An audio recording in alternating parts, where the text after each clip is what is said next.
Okay, so we're going to start Unit 3, and it's over system of equations. Do any of you remember solving system of equations? Okay, so there's three methods that we do to solve a system. One method is to solve by graphing. Another method, after we get through these examples, is to solve by substitution. And the third method that we do is called elimination, or you may have heard it called the addition method. We've kind of done the substitution method before in a word problem in Unit 1, but maybe after we get through today's lesson, we have another problem like that. Maybe it'll make more sense to you after you've done all this. When we solve by graphing, there's three things that can happen. When we say a solution, I need some new pens. I actually ordered some, but they haven't come in. If we graph some lines, two things that can happen. If you have two lines that are running side by side, which can happen, right? Those are parallel lines, and that's said to have no solution when that happens. Another thing that can happen is if you have a coordinate plane and maybe you just end up having like one line like this. Basically what that means is both equations, maybe, like if you isolated y and everything, ended up being the same exact equation, so it's the same line. And the solution to that would be many or infinite solutions. And then the third thing that can happen with these systems is maybe they actually cross. Maybe you have a line that looks like this, and they cross right here. Anywhere, wherever they cross. And that means it had one solution, and the solution, that's really messy. It says one solution, but the solution is that ordered pair. So let's say that was the point -2, 1. Maybe you went over 2 and up 1, and that's where the two lines crossed. We would say that would be the solution of that system. So when we're doing these problems, you don't necessarily have to isolate y always first, but I say you should. So all the ones that I do with you, we are going to isolate y first. So while we do it, I want you to, I put up here just some instructions. Let's first isolate y. Remember, the reason is it's so easy to graph lines, and we're going to do it so many times today that if you struggled with graphing lines in the y equals mx plus b form, this is an x plus b form, then maybe by the end of today, you will be really good at it. But we do need to rearrange equations. You have to rearrange equations anyways when we solve by substitution, so you have to be able to do that anyways. So we get a lot of practice in the graphing section. So let's look at this first equation. X plus 3y equals 6. So I want to get y by itself. So if I want to get y by itself, then that means this x term over here, I want to move to the other side. So since it's a positive x, I would subtract it. So we have 3y equals a -x plus 6.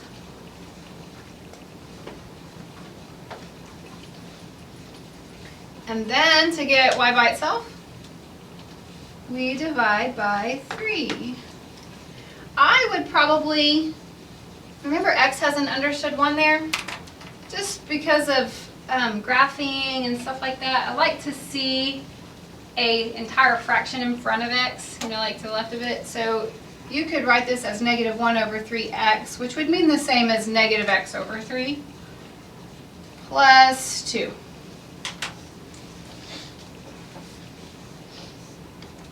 So we have that equation. Let's go isolate the other one, then we'll go graph them. So we have 2x plus 6y equals a -18. Again, since you have x and y on the same side, and I'm trying to get x by itself, that means I want to move x to the other side again. So to take the entire term, you're either adding or subtracting it, right?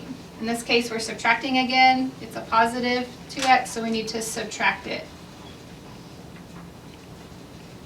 So you get 6y equals negative 2x minus 18.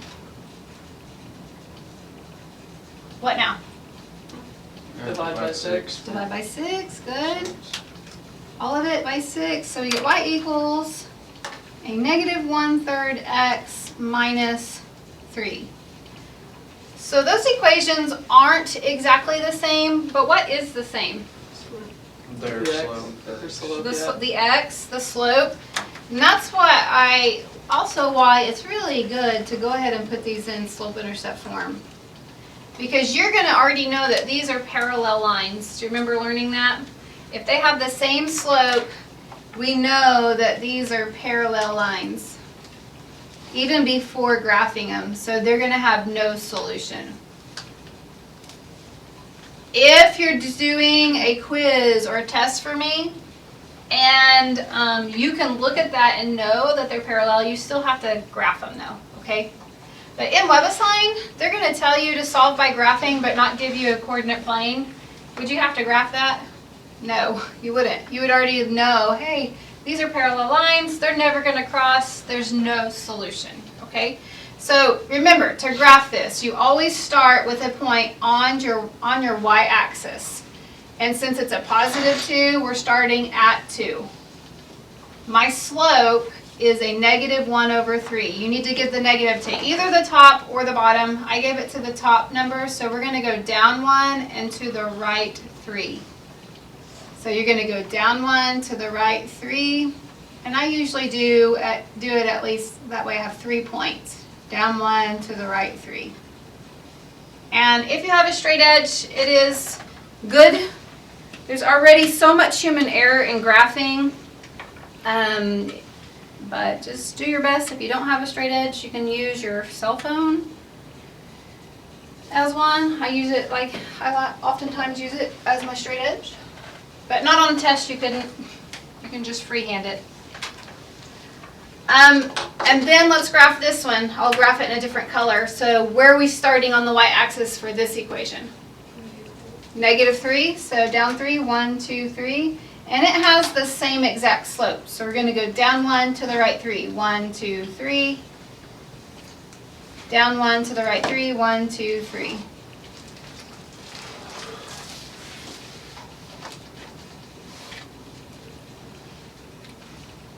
Okay. So we graphed them. We already can tell that they're never going to intersect because they're parallel lines.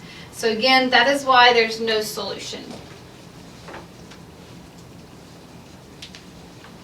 Let's look at another example. We get to do a lot of examples actually. I kind of feel bad because I think in pre-STEM we don't do as many as we do in STEM, and I'm going to need to change that.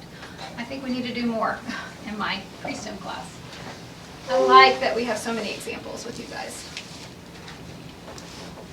It is a lot of examples though. It's going to take us the whole hour. That's okay.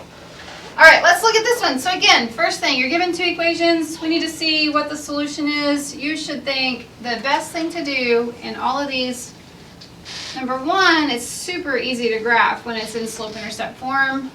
But also number 2, sometimes you can know some things before you ever graph,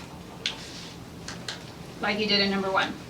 So I went ahead and just rewrote both of them, pulled them apart. If I'm trying to get y by itself, my x term has to move. We're going to be moving this x term a lot, so if you ever struggled with moving an x term, maybe by the end of the day you'll pick up on that pattern and you will be good at it. There is a negative in front of 4, so make sure you bring that negative 4 with it. Negative 8x, that's a positive 16, so plus 16.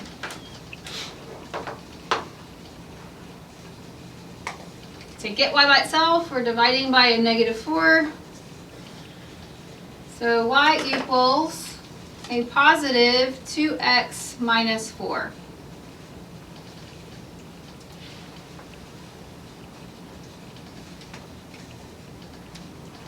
So that second equation, what do we do first? Move x to the same. Move the 2x. Yeah. Yes. So minus 2x. So again, if there's a minus sign in front of the y, keep it with it. This would be a negative 2x plus 4. What do we do next? Divide the negative, Divide negative, and then what happens?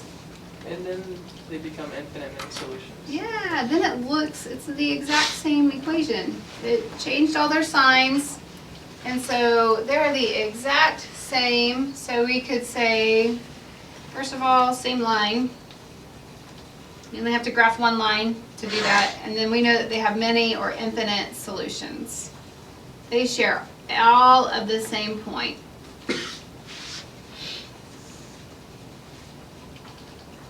So because it says solve by graphing, we are going to go graph the line.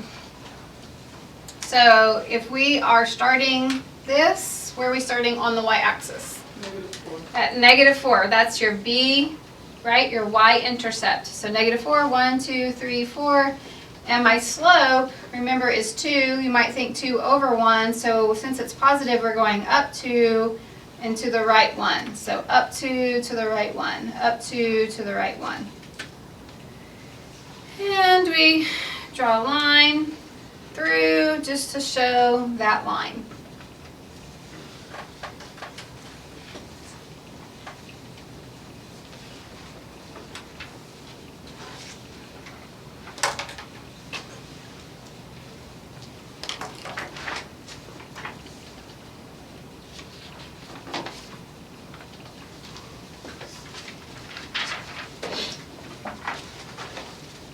So turn the page and let's do another example. These will actually cross. We'll have two lines that actually cross this time. One of the equations already has y by itself, which is kind of nice when they're already given to you like that. By the way, I want to change this to a 5. Like, I don't want to have a 7 for specific reasons, so just write over it and put 5. So again, our first goal, or first thing we should do when we're solving by graphing is put both equations in slope-intercept form. So we want to take 3x and move it over. Since it's a positive 3x, we're subtracting. It seems like all of these we're subtracting, right? It seems like. That doesn't always happen. If it was a negative, you would add it to move it.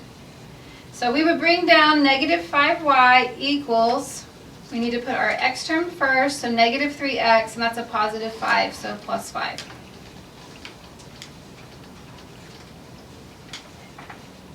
To get y by itself, we're going to divide. Remember, you're always dividing on your last step. Don't divide in the beginning. So y equals a negative divided by a negative makes that a positive 3 over 5x. And the positive divided by negative makes that a negative 1.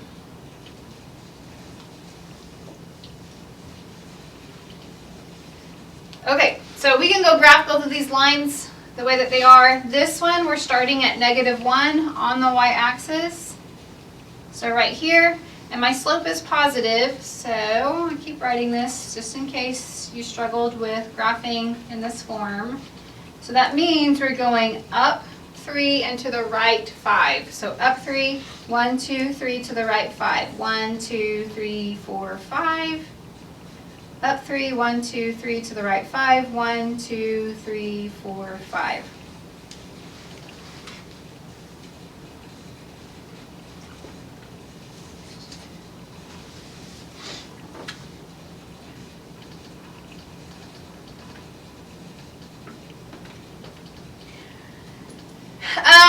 In the second equation, we do have a slope. It is different than like y equals 3. Do you guys remember that? That's going to be a line. There's not an x, but this one has an x. We don't see a y-intercept. What do you think your y-intercept is? 0. 0. Look at us. We're so smart. And I love the participation. You are my favorite participators. Okay, so right here we have 0, 0 is where we're going to start. We're going to go up 2 to the right 1. Up 2 to the right 1.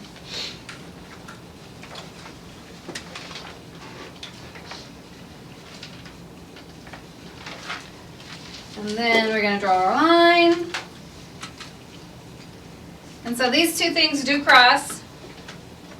But do they cross at a real exact point? At least it's really hard to tell where it is exactly. Yours might be slightly different because everybody, when you graph, your line might be like a hairline off and it makes it look different where it's intersecting. So like mine would be -1 and it looks like it's -1.5. That doesn't mean that that's actually the real exact solution. That to me is the about solution. So when you're doing these solving by graphing, if I ask you to solve it by graphing on paper, which would just be a quiz or a test, right? The other is in WebAssign or something like that. You do need to graph the lines, and wherever yours is intersecting, I'm just going to make sure you did graph each line correctly. And if yours is intersecting at that point that you label, I'm taking that. Okay, even if you thought it was at -1, -2, that's okay. But what I will tell you is in WebAssign, they don't have a graphing tool when it tells you to solve by graphing.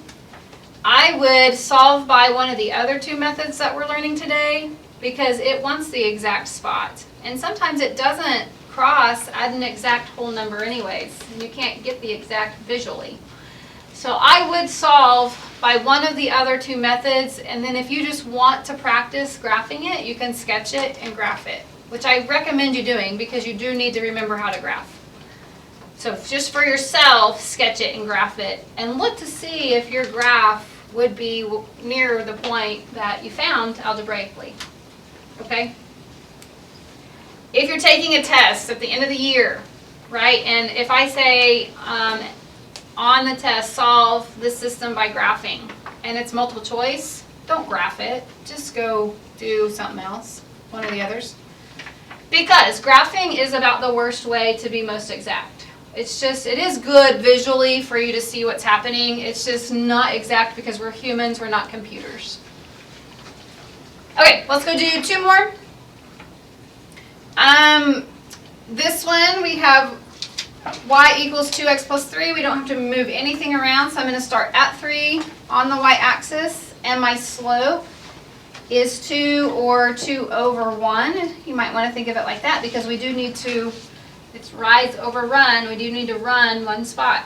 So we're going to go up 2 to the right 1, up 2 to the right 1.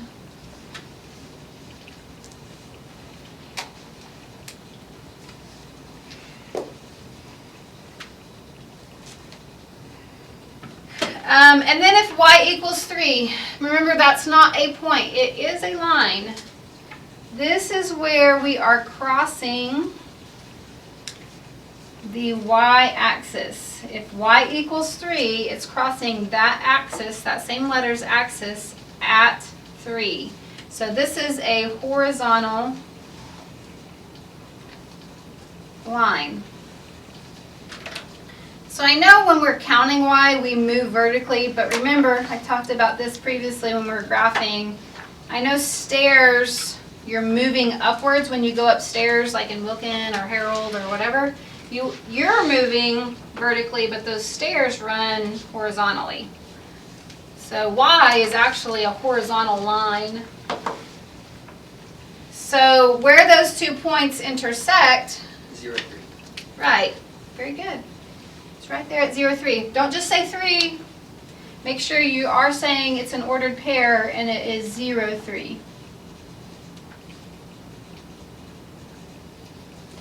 Got kind of smudgy because my highlighter, it's a little premature on my highlighter. It's still smudgy up there too. Whatever. So I purposely use the same equation. And I give these to you sometimes on quizzes because it makes it fast and graph, and I really want you to be able to graph y equals something and x equals something.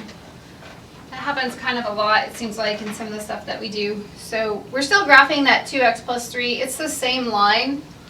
So 2x plus 3, we're starting at 3, and we're going up 2 to the right 1. Up 2 to the right 1. I guess if you have like a third pen color, you could graph it on the one above if you wanted.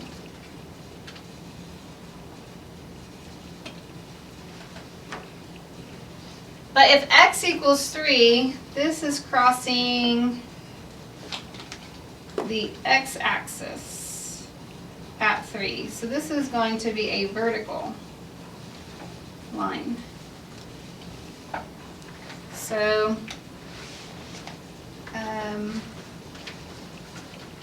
1, 2, 3. Give me a place to start. Try my best, even though I know it's not going to be perfect. So for me, it kind of looks like it intersects at a half point again. I don't know. Yours might look at an exact point. I felt like my Monday, Wednesday, Friday class, mine actually looked like it was at an exact point that day. I think it was also off. But we would want to say, since they're intersecting, there's one solution, and we need to name that solution with its ordered pair. So this would be 3 up, 1, 2, 3, 4, 5, 6, 7, 8, maybe like 8.5. So 3, 8.5. Again, I'm not real picky because I'm not a computer, but I'm just going to be checking that your lines are graphed correctly and your point is about, you know, where you're saying it is.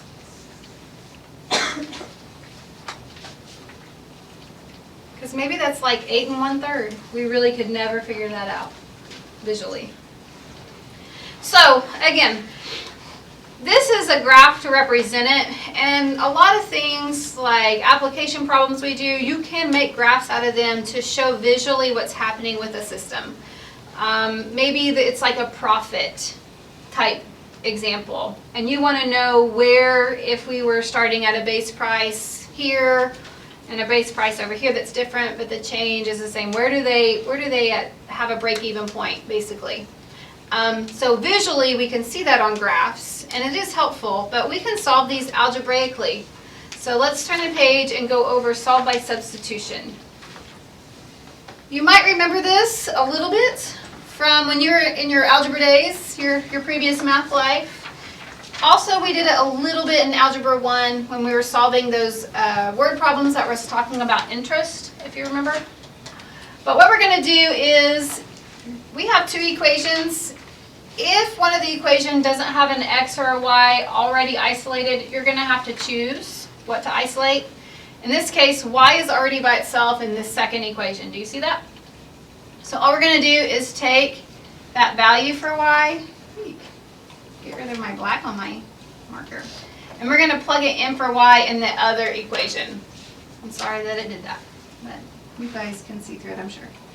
So we have 5x plus 2 times what we're saying y is, which is a negative 3x.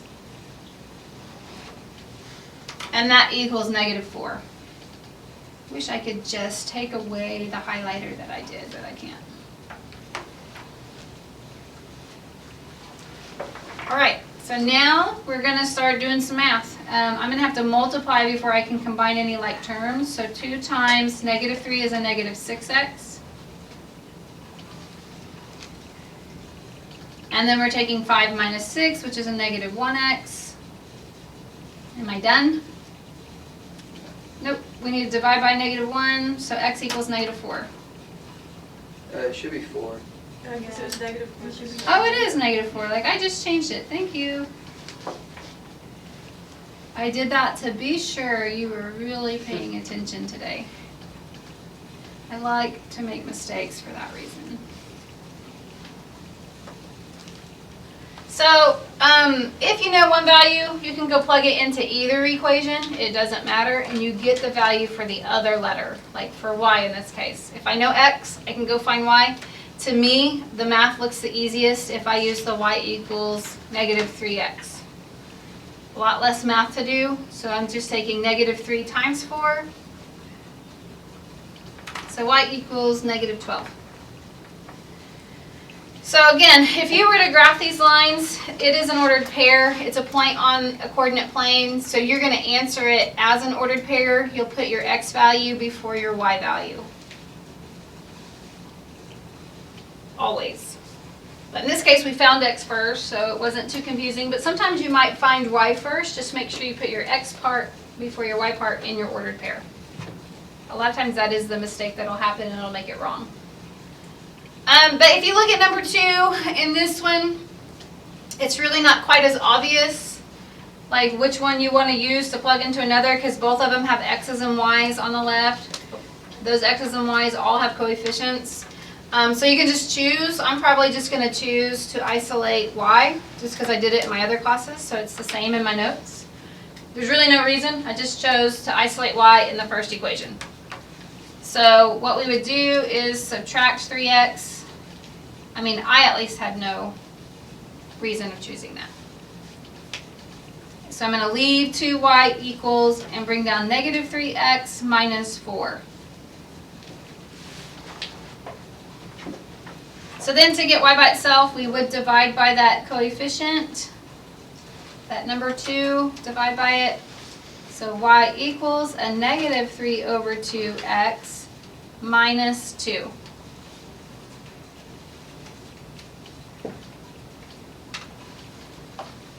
So you're good at rearranging equations by now. We did it on like 6 problems on the start of the lesson. This right here is what's representing y now, and so we're going to plug that into y into the other equation. So we just rearranged this one so that we could do that. So let's do that. So we're going to start off with the 9x, and then we have plus 6 times this parentheses. My y is now a negative 3 over 2x minus 2 equals negative 8.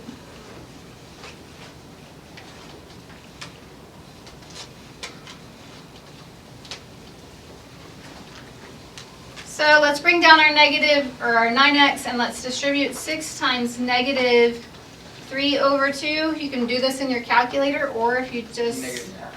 Yep, it'll be negative 9, because that could cross reduce, and you get negative 9x. Remember, there was an x with it. And then 6 times negative 2 is negative 12.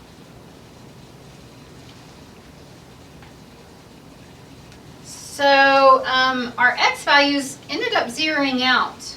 And I can never divide by 0, right? So let's go ahead and write 0x for now, because there's 2 things that are going to happen. We're going to see it both 2 and 3 algebraically. Let's go ahead and move 12 over. Put an equal sign between them. That'd be like 4. So if this ever happens, if the variable zeroes out but you still have a constant, this means that they were parallel lines. So this one would have no solution. They would never intersect. Again, the thing that you're noticing about this one is only the variable cancels. If you were to be solving for y, the y's would have canceled and zeroed out as well. But you would have had a constant number still. So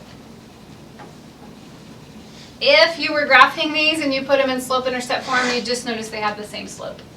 That's basically what happens. But we don't really see it right now because we don't isolate y for both of those, right? We just do it for one and plug it into the other. And so what can happen algebraically is sometimes those variables zero out. Let me tell you that that is different than saying 2x equals 0. The variable did not zero out, right? This is just a whole different thing. You can divide by 2 and x can be 0. This would not be a no solution type thing. So be careful of that. Don't call that just because maybe the constant zeroed out. That is different than this.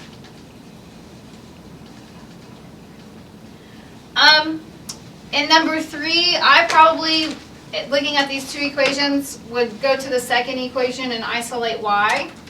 For me, the reason is it doesn't have a coefficient, other than maybe like that negative. So to me, it looks like it could be easier mathematically. Is it? I don't know. It's probably about the same as the other.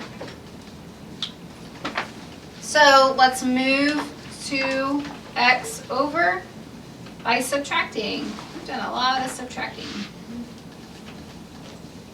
Remember, you can add to have to move it. But in this case, we've had to subtract because it's been positive, so take its opposite sign. So negative y equals a negative 2x plus 4. And we do need to go manipulate those signs because I don't want a negative y, I want a positive y. So y equals 2x minus 4. So I like to put a parentheses around it because it's kind of weird to say y equals an expression when we're used to saying y equals 2 and we go plug it in. We can plug expressions into variables too. It doesn't have to just be a nice neat number 2. So we're going to take this y and plug it into the first equation's y. So we have 8x minus 4 times our 2x minus 4 equals 16. So doing all our algebra that we're really great at, removing parentheses, distributing, we get a negative 8x. This makes a positive 16. What do you think is going to happen with all those terms? It's all going to cancel. It's all going to cancel. Let's go ahead and just show that so we can see, just for fun. So 0x equals 0. What do you think that is? If it all cancels, it's the same line. Good. Same line. So we would say many or infinite solutions. They share all the same points. So, you know, when we were graphing them, we just had to graph one line on one like this. When we were graphing ones like this, they would have been parallel lines, no solution. That can still happen algebraically. You just need to know what to look for in the algebra and how to identify it. And so, again, it's the same line. Both cancel.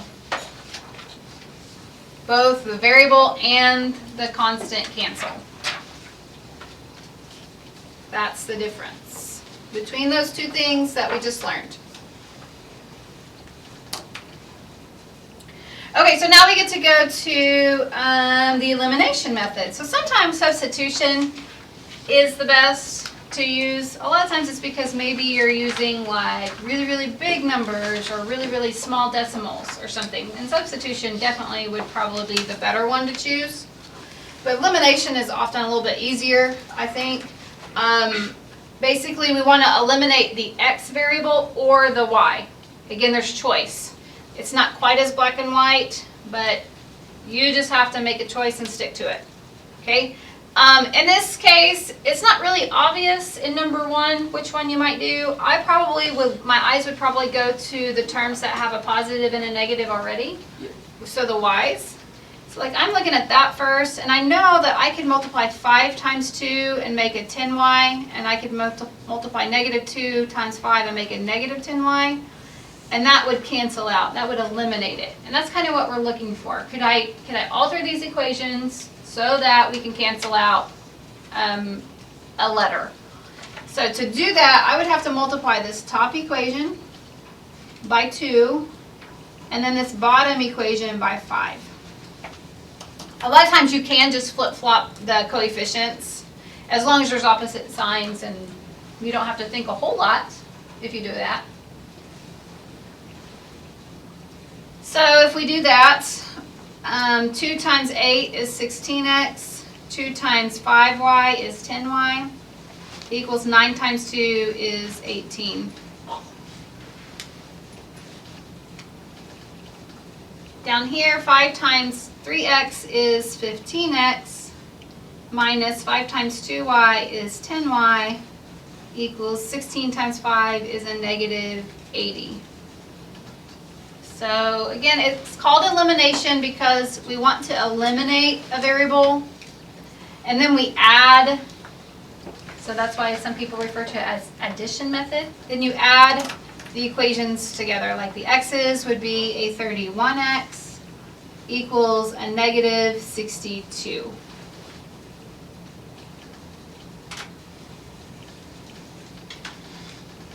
And then we just divide by 31. So x is a negative 2. So just like in the substitution method, when you find one of the values, x or y, you just plug it into either original equation to find the other. So I don't care. To me, neither is necessarily easier than the other. So I'm just going to use the top equation. I'm rewriting it just for my notes to show. I'm going to use this equation here and plug in -2 for x. So 8 times -2 plus 5y equals 9. I didn't write negative with my 2, but I said it, I think. So before we move stuff, I got to multiply. 8 times -2 is -16. And then we just start solving, right? My y is right here, so I need to move my constant. It's a negative, so we need to add it. Finally, we were adding to move something. So 5y equals 25. So what is y? 5.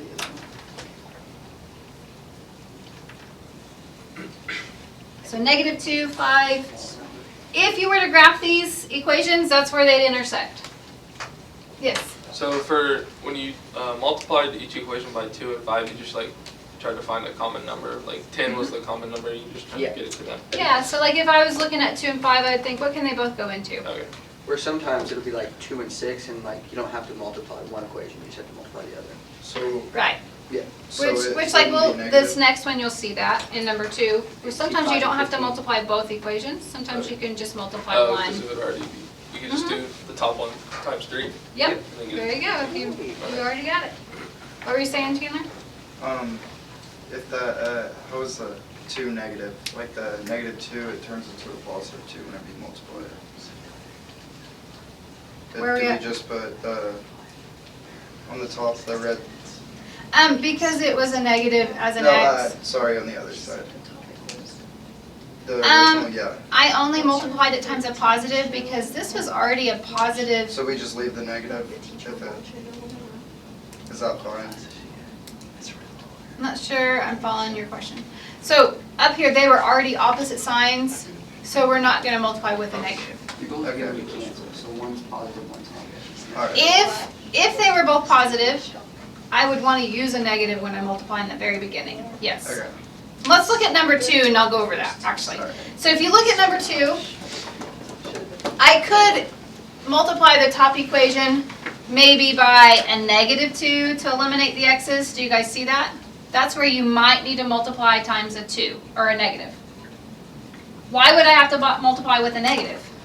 So they can cancel out. So they can cancel. You have to have opposite signs for that to happen. So we can't just say times 2 because then you'd be adding against 16x.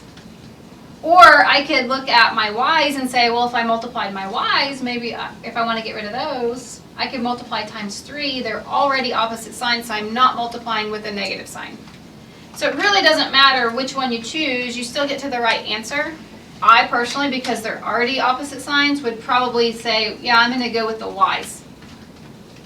If you want to try -2 and see if you get it all down to the same answer as me, you can. It will be. It's just that you're solving for the other one first. Make sense? Kind of? So there's choices, and sometimes we don't want choices. Sometimes we just want, tell me what to do. So if we multiply the top times 3, 3 times 4x is 12x, 5 times 3 is 15y, and 2 times 3 is 6. And then I didn't change this equation, so I'm just going to move it over. You don't always have to multiply both equations. You can sometimes just multiply one so that you can look at this and say, well, I can eliminate my y's. So I'm combining my x terms, which is a 20x. And 6 plus 9 is 15. Sometimes we don't get pretty answers either. This one's not going to be a nice even number, which also happens with graphs, right? That's why I said graphing is not the most accurate method to solve system of equations, because this would be like x is at like 3/4, somewhere between 0 and 1, but closer to the 1 if you were graphing it. That's where you'd have to move. So it's not perfect, But this is perfect. Graphing is imperfect. So if I know the value for x, let's say this is my x value, I can take either equation. I'm just going to use the top one again because I don't think one is necessarily any different than the other. And I'm going to plug that value in for x to solve my y. So 4 times 3/4 plus 5y equals 2. So 4 times 3/4 is 3. To get y by itself, and if I want to move 3 over to do that, I'd have to subtract it. So 5y equals -1. Divide by 5, and y would be a -1 over 5. So this is an ordered pair. It's kind of an ugly ordered pair. It's a really great example as to why graphing just isn't really the best method if you need exacts. Generally, anyways, you're going to solve them algebraically. When you're doing application problems, sometimes you're talking about money, time. I mean, it just depends on what it's applying to.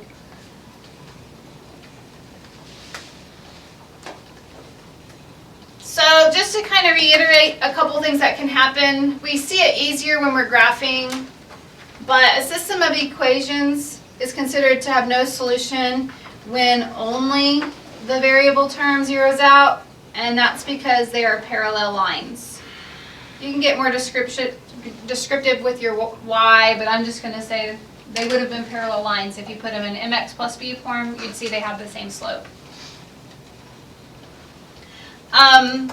A system of equations is considered to have many or infinite solutions when both variable term and constant zero out y. That would have been like if you put them in y equals mx plus b, they would have been the same line.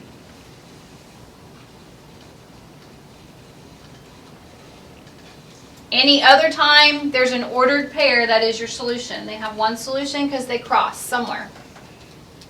When you're doing it algebraically, you don't have to graph it to show me, but if I ask you to graph, please do. And that would be when I say solve by graphing. But any other time in your math life, if you were to have to solve a system of equations because you decided to teach math in high school, like their word problem thing that you have to do and explain is about system of equations if you ever want to teach math. And you would want to solve that algebraically, not graphing, right? Because you want to know the exact point. So that's why get more exact on that. But we're going to talk about solving some of these application problems. We are only going to do 6.1 today, just by the way. I don't know if I said I would anything. So your 6.2 shows to be due with 6.1, but it won't be. I changed my mind this morning when I taught this. It's enough. I think we'll do 6.2 and like 6.3 together. So, but number 1, I like the way I wrote it this morning, so I'm going to write it the same way I did with this class. I just organized it better than I have in the past. I don't know. I liked it. But it's not in there or something. Oh no, it is right here in front of me. Okay, so number 1 says, suppose the number x of bushels of apples a farmer is willing to sell is given by this equation. X equals blah, where P is the price in dollars. So X is bushel of apples, P is price. The number X of bushels of apples a grocer is willing to purchase it for is given by this. Again, bushels, price.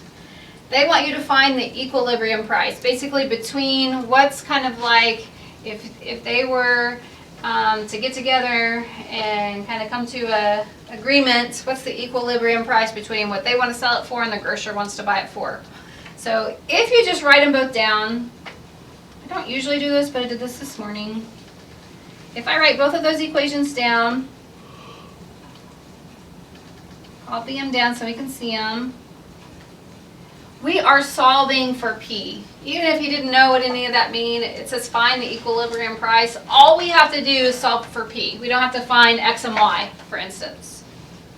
And the way that you do that is, like, they're already isolated. This represents X. We can plug it in for the other X, like that. So that's what we're going to do. We're going to say negative 150p plus 655 equaled 100p minus 25. And we're just going to go solve for p, the price. I like to keep my variables on the left, so I'm going to subtract 100p.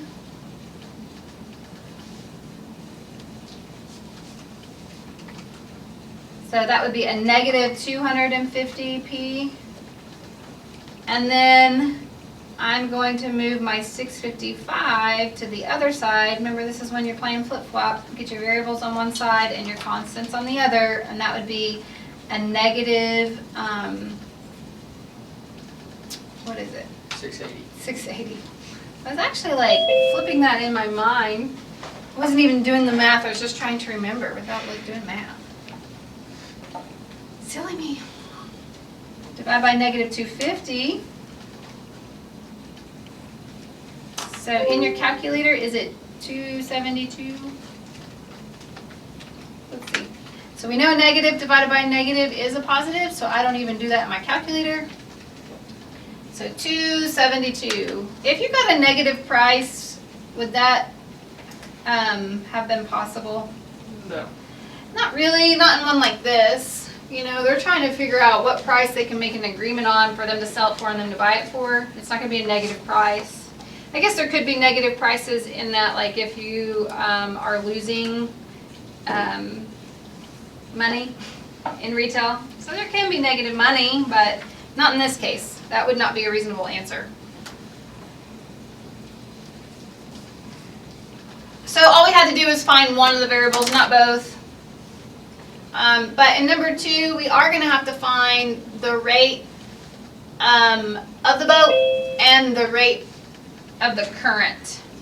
So a rowing team rowing with the current traveled 18 miles in 2 hours, and against the current, the team rowed 10 miles in 2 hours. Find the rate of the boat in calm water and the rate of the current. So let's recall, we know the distance formula.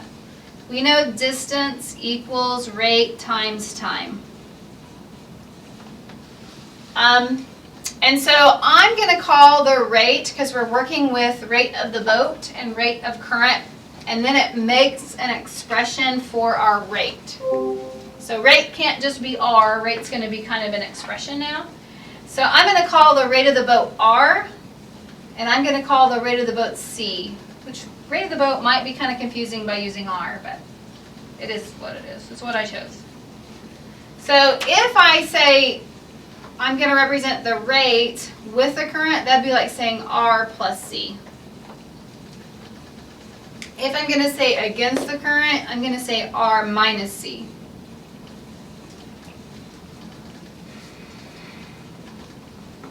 So what that means is you're going to have 2 equations, which is a system. But first let's talk about the one that represents with the current. They said with the current, we're going to travel a distance of 18 miles and the time is going to be 2 hours. You know, to solve this, my rate that I found over here, the expression that represents it is R plus C. So I'm using these values to plug into the distance formula. So 18 equals, my rate is R plus C, not just R, because we're finding the rate of the boat and the current, both 2 things, times 2, because the time was 2. So you need to simplify that, you know, eliminate those, get rid of those parentheses. So 18 equals 2R plus 2C. So this is the equation that represents with the current. All those things with the current. This one will be against the current. I wish there was some shorthand. There probably is with the word against. You guys probably do that, like in text. There's probably something, but I don't have it. Okay, so against the current, what was the distance that they went? 10 miles in 2 hours. 10 miles, the time is still 2 hours, but my rate we found up here was r minus c. So we're going to set up our equation. 10 equals r minus c is our rate times 2. So let's get rid of those parentheses. So 2r minus 2c. I'll give you just a second to kind of catch up if you need to writing. Sometimes I know I go fast. If you print the notes, I promise it helps. Okay, if you were solving this and you got to choose by substitution or elimination, what would you choose? Against it. No, like the method. If I were putting these equations and I had to do something with them to find r and c, which is like an x and a y, what would you do? Elimination. I would do Set up for elimination. And why would you do that? Where's your R and It's C? easier. The two C's already set up. Yeah, it's easier. It's already, like the c's are the same with opposite signs. So instead of like making your world hard, let's do the elimination method. 18 equals 2r plus 2c. 10 equals 2r minus 2c. You would find the same answer if you did it substitution. You just did a lot more work though than you needed. So we have 28 equals 4r. So r is 7 equals r.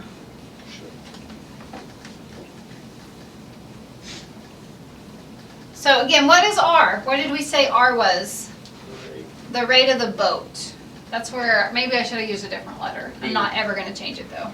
But so rate of the boat. I'm not really picky about labeling stuff. Probably should be, but I'm not. But I think it's good to go back when you're doing application problems and just, that's why it is good to see if your answer is reasonable. It forces you to do that. I couldn't get a negative rate, right? Can you have negative, can you run negative miles per hour? No. Blake might be able to, it's pretty fast, but no, he's still, it's positive, he has positive time. Okay, so we can go find the other by just plugging the 7 in for the r in either equation. It really doesn't matter which one. I'm actually just choosing this one because it's closest to look at. So I know r from over here, right? 10 equals 2 times 7 minus 2c. And then we just go solve. So 2 times 7 is 14.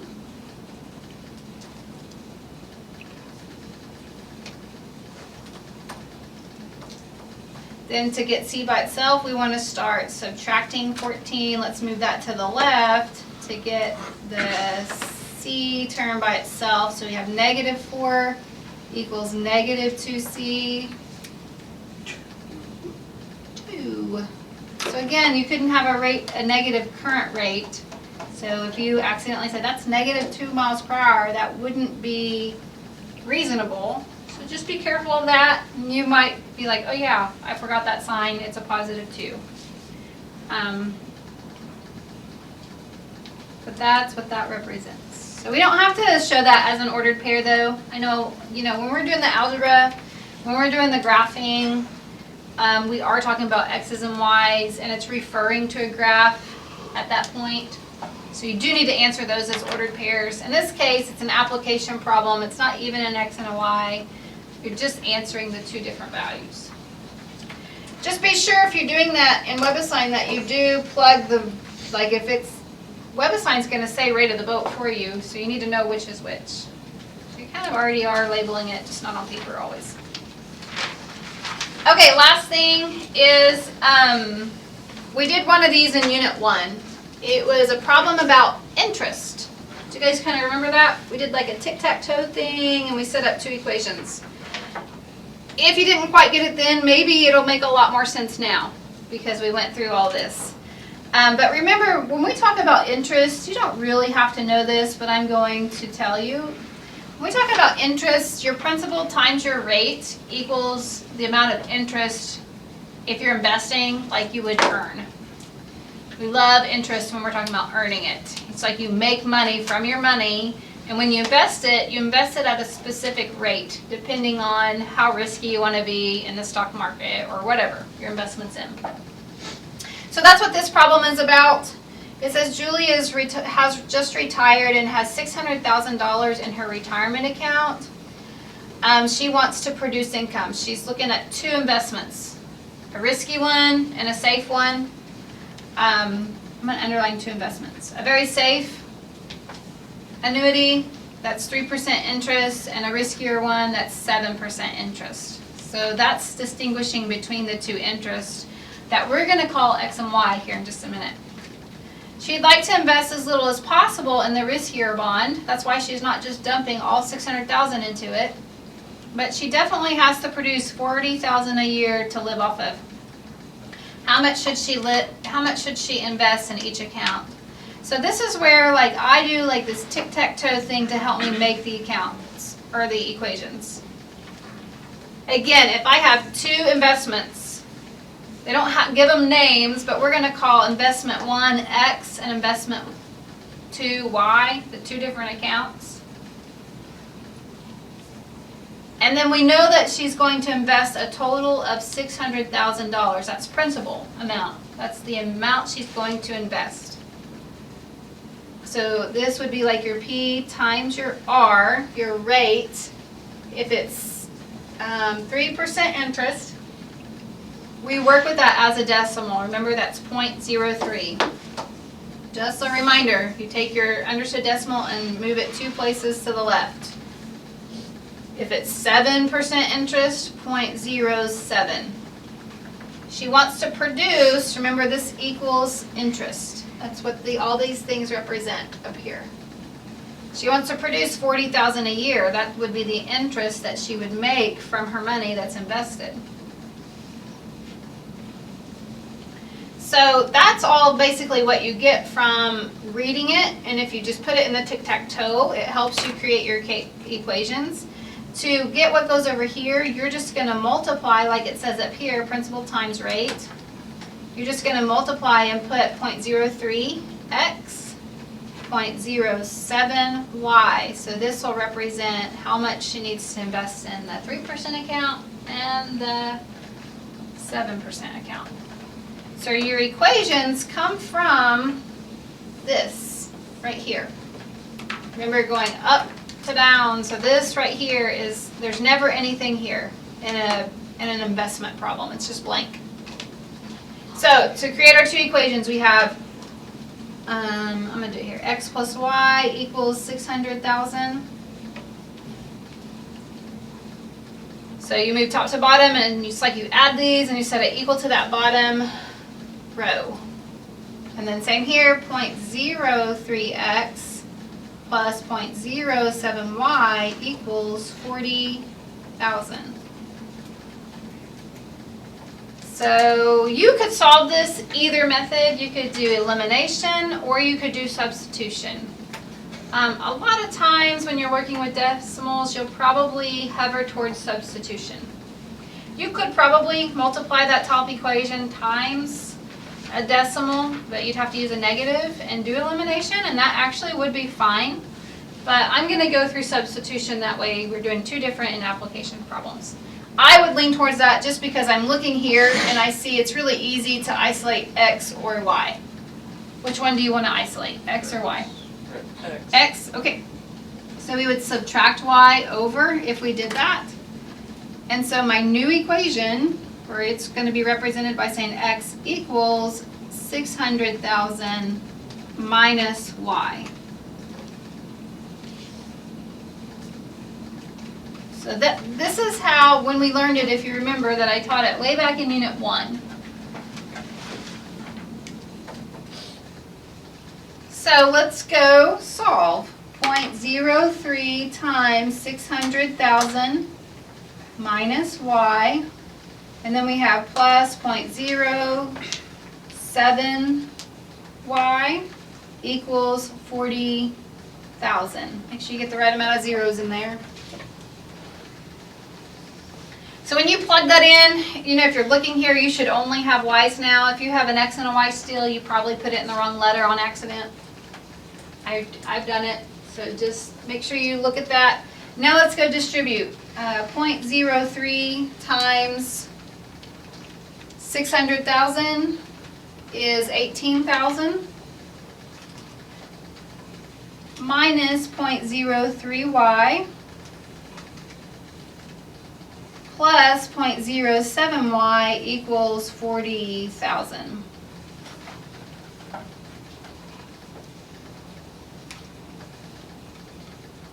So we do have some like terms right here that we can combine. So I'm going to rewrite 18,000, and negative 0.03 plus 0.07 is a positive 0.04y equals 40,000.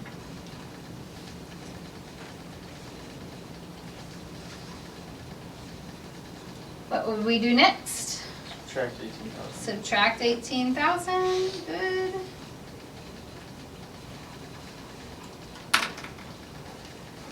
So what we have is 0.04y equals 22,000. 22,000.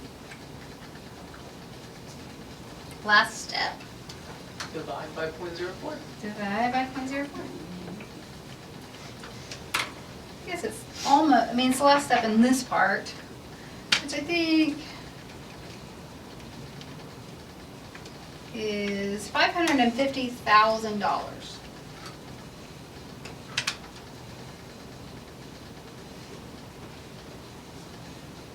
And remember, that's going to be in the 7% account because the Y went with the 7%.